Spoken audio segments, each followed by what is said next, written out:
Cerita akan berfokus pada seorang wanita yang mana dari lokasi tempat ia berlatih kita semua tahu bahwa ia merupakan seorang atlet, lebih tepatnya pada cabang olahraga lari. Ia adalah Annie. Berhubung pada hari itu bertepatan juga dengan hari ulang tahunnya, ia pun mendapatkan hadiah berupa sebuah boneka beruang yang memiliki ukuran extra small dari sang kekasih yang tak lupa dengan hari ulang tahunnya itu. Annie dan sang kekasih ditambah dengan temannya yaitu seorang baygon membuat janji temu pada malam harinya untuk nonton bareng, mengingat film yang mereka tunggu-tunggu baru saja dirilis. Di sini mereka bertiga pun berpisah. Sesampainya di rumah, alangkah bahagianya Annie karena bertemu dengan saudara laki-lakinya yang bernama Tom. Yang mana dari sorak gembira yang ia perlihatkan dapat diasumsikan bahwa mereka sudah lama tidak bertemu. Mereka pun berkumpul sekeluarga, Annie, Tom, ditambah ibu dan sang ayah untuk makan siang bersama. Dari sini kita semua tahu bahwa Annie memiliki sebuah keluarga yang sangat harmonis. Dari paras dan mimik wajahnya tentu saja Annie terlihat sangat bahagia, apalagi ia baru saja bertemu dengan Tom yang baru pulang dari perantauan. Ditambah lagi saat itu ia baru saja menerima surat yang berisi kelulusannya untuk memasuki sebuah perguruan tinggi yang ia impikan. Karena hal itu, ia pun berniat untuk sedikit pamer pada temannya, sekaligus seperti janji sebelumnya, mereka akan berkumpul untuk nonton bareng. Tapi sebelum itu, Annie singgah ke toko VCD bajakan terlebih dahulu untuk membeli kaset film yang telah mereka janjikan untuk ditonton sebelumnya. Disinilah semua mimpi buruk yang akan dialami Annie berawal. Saat ia akan memasuki mobilnya, tiba-tiba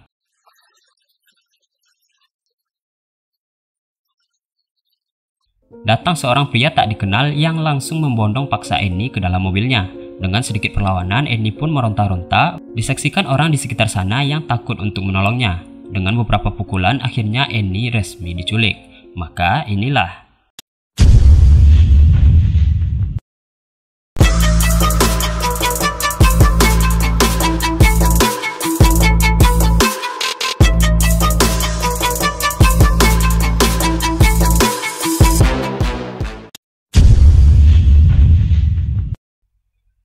para polisi pun datang ke TKP. Beruntung, mereka menemukan tas Annie yang tercecer di sana sehingga identitasnya langsung diketahui. Di antara polisi tersebut, seseorang yang bernama Mike. Rupanya adalah kenalan keluarga Annie yang lantas ia langsung memberitahukannya kepada segenap keluarga Annie. Sang ibu sempat tak percaya dengan kabar itu. Namun karena adanya saksi mata yang menyaksikan penculikan Annie, maka tidak diragukan lagi bahwa Annie telah diculik. Di tengah pingsannya, Annie pun terbangun. Si penculik yang bernama Tony menyuruhnya untuk bekerja sama dengan todongan sebuah pistol. Dari parasnya, Tony tidak terlihat seperti seorang psikopat sama sekali. Ia terlihat seperti orang biasa, namun motif penculikan yang ia lakukan masih belum diketahui. Tiba-tiba di tengah perjalanannya, Tony berhenti. Ia menurunkan Annie dan memberikan kesempatan padanya untuk melarikan diri. Dengan tangannya diikat serta mata yang ditutup, Annie dilepaskan agar kabur dari sana dengan waktu yang ia tentukan. Namun ya tentu saja dengan kondisi seperti itu hanya tukang sulap yang tidak amatir sama sekali lah yang dapat kabur, sehingga mereka berdua pun kembali melanjutkan perjalanan. Maka disinilah Annie yang tidak mau untuk dicolek-colek oleh si Tony mulai menghindar ke sana kemari yang mengakibatkan Tony kehilangan konsentrasinya saat menyetir yang mengakibatkan mobil yang dikendarainya lantas melompati sebuah rawa. Si Tony yang selamat keluar dari sana dan sambil berteriak ia mengumpati penciptanya, yang mana dapat diambil kesimpulan bahwa Tony sedang merasakan kemarahan yang begitu hebat entah apa sebabnya. Annie yang masih terikat di dalam mobil tak dapat menyelamatkan dirinya hingga ia pun mulai tenggelam saat air memasuki mobil mereka. Tony bergegas menyelamatkan Annie karena ia tak mau kehilangan mangsanya. Di saat itulah, setelah menyelamatkan Annie, ia berkata karena ia telah menyelamatkan nyawa Annie, maka Annie sekarang adalah miliknya.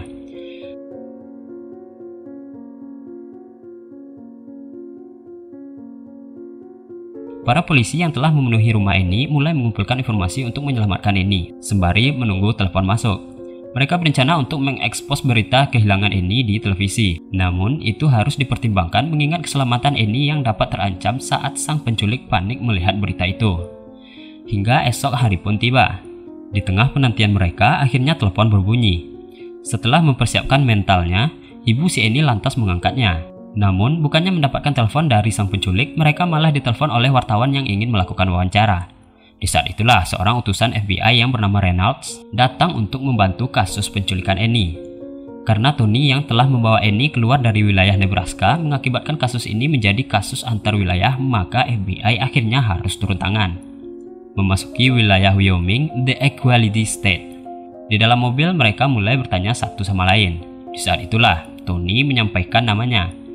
Annie yang diakui cerdas oleh orang-orang terdekatnya mulai membujuk Tony untuk melakukan panggilan telepon agar memberitahukan kepada keluarganya bahwa ia tidaklah diculik, namun sedang melakukan liburan sehingga tidak ada lagi yang mengkhawatirkan dirinya. Tony yang mulai termakan omongan Annie langsung menghubungi orang tua Annie di sebuah telepon umum. Namun sebelum sempat mengatakan bahwa ia sedang liburan, si Tony malah memutuskan telepon tersebut. Saat ia kembali menelpon, ia berkata, "I just looking for equality vacation." Mike yang mendengarkan perkataan itu merasa ada sesuatu yang janggal di sana, di mana perkataan seharusnya adalah quality vacation, bukan equality vacation. Nah, dari sanalah informasi mereka dapatkan. Itu merupakan sebuah petunjuk yang Annie sampaikan, mengingat terdapatnya kata-kata equality pada pamflet kota Wyoming. Mike mulai mengerti dari sana. Annie menyampaikan bahwa mereka sedang berada di wilayah Wyoming. Maka Reynolds mulai memerintahkan timnya untuk mencari keberadaan mobil Tony di wilayah Wyoming.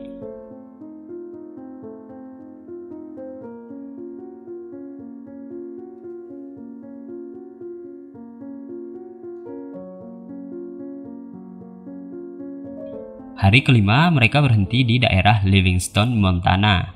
Tony menghentikan mobilnya di sebuah rumah yang terlihat tidak berpenghuni, dan benar saja tidak ada seorang pun yang menempati rumah tersebut. Untuk sementara, mereka beristirahat di sana. Tony mulai memasak sesuatu untuk mereka makan dengan membunuh seekor anjing dan memasak dagingnya. Di sini, seakan-akan ingin memiliki Annie untuk selamanya, Tony mengajaknya untuk memulai sebuah lembaran baru dengan hidup di sebuah pegunungan yang jauh dari tempat asal mereka. Annie hanya mengiyakan rencana Tony tersebut untuk menyenangkan hati Tony agar ia tetap selamat. Disinilah saat malam harinya, dengan penerangan yang berasal dari lilin yang disusun berjejer, Tony memberikan sebuah cincin pada Annie dan lantas memaksanya untuk mengenakan cincin tersebut tepat di jari manisnya. Karena telah merasa percaya pada Annie, Tony pun meninggalkannya seorang diri, sembari ia menyuntikkan obat terlarang ke tubuhnya. Annie yang melihat sebuah telepon langsung berinisiatif untuk menelpon 911. Dalam pembicaraannya, ia sempat memberitahukan nama si penculik dan gambaran lokasi tempat sekarang mereka berada. Hingga ketika tiba-tiba,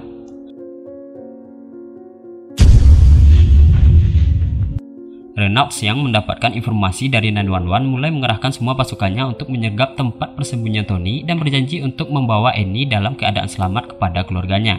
Namun saat mereka sampai di tempat tersebut, mereka hanya menemukan sebuah rumah yang telah kosong, di mana seorang polisi menemukan sebuah catatan yang ditinggalkan Annie pada selembar daun bahwasanya mereka bergerak menuju arah utara.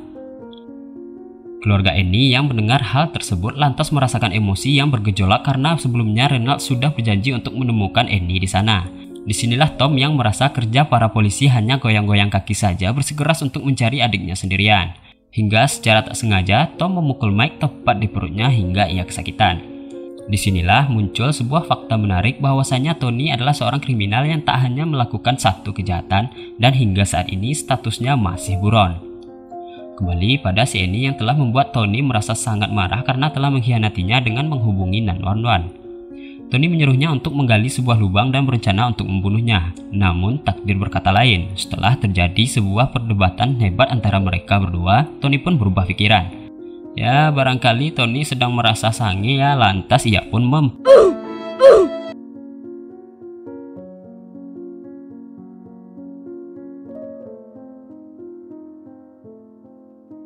Esok hari pun tiba. Setelah melanjutkan perjalanannya, Tony berhenti di suatu tempat dan menyuruh Annie untuk membersihkan diri. Dari mimik wajahnya dapat sama-sama kita rasakan perasaan si Annie setelah diperkosa oleh Tony, yang mana ia merasa sangat tidak berharga karena telah dilecehkan sehingga pecahlah tangis dari dirinya.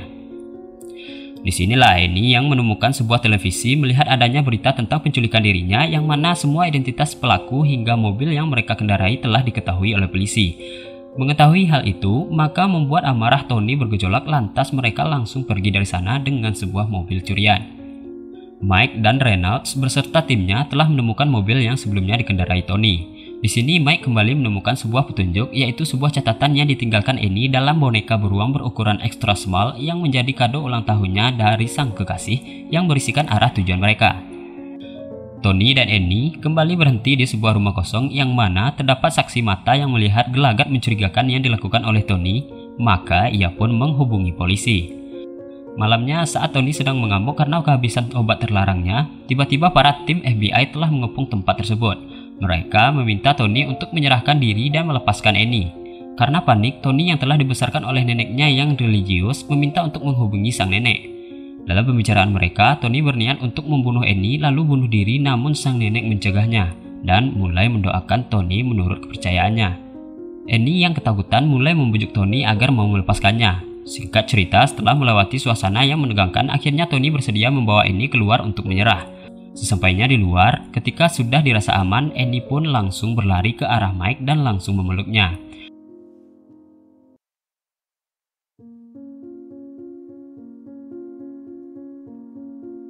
Di akhir kisah, Annie akhirnya kembali ke keluarganya yang harmonis.